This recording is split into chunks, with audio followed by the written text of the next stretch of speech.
Assalamu alaikum and welcome back to morEwish cuisine. So last time when I made a crispy aloo samosa, I promised you guys that I'm gonna turn the samosa into a samosa chaat, and I am doing the same. So today I'm sharing delicious samosa chaat recipe. Let's go and make it happen.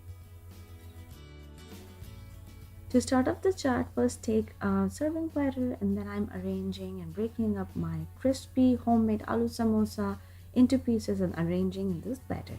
Then I top it off with some boiled cholas, chickpeas, and you can add some cube boiled potatoes as well, but I'm using cholas only. Then time to add some veggies. I'm using chopped onions. You can add cubed tomatoes as well. Now it's time to cool down the warm spicy foundation, and almost always that means a drizzle of well whisked sweet yogurt. You can use plain yogurt as well for this recipe.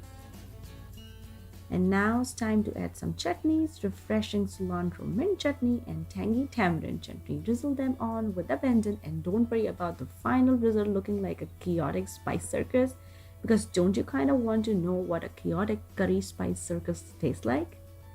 Then add some chaat masala, and then I top it off with some chopped cilantro. So here's my version of samosa chaat, which is very easy and simple to prepare if you have all the required ingredients handy. It needs just a wee bit of assembling. So get going and dish out this amazing treat in the comfort of your home and enjoy this mouth-watering delicacy with your family and friends. A favorite all year round, makes a grand entry onto our dining table in Ramadan for sure. And if you are trying this at home, please don't forget to take a picture and send it to me with the hashtag Ramadan with morEwish.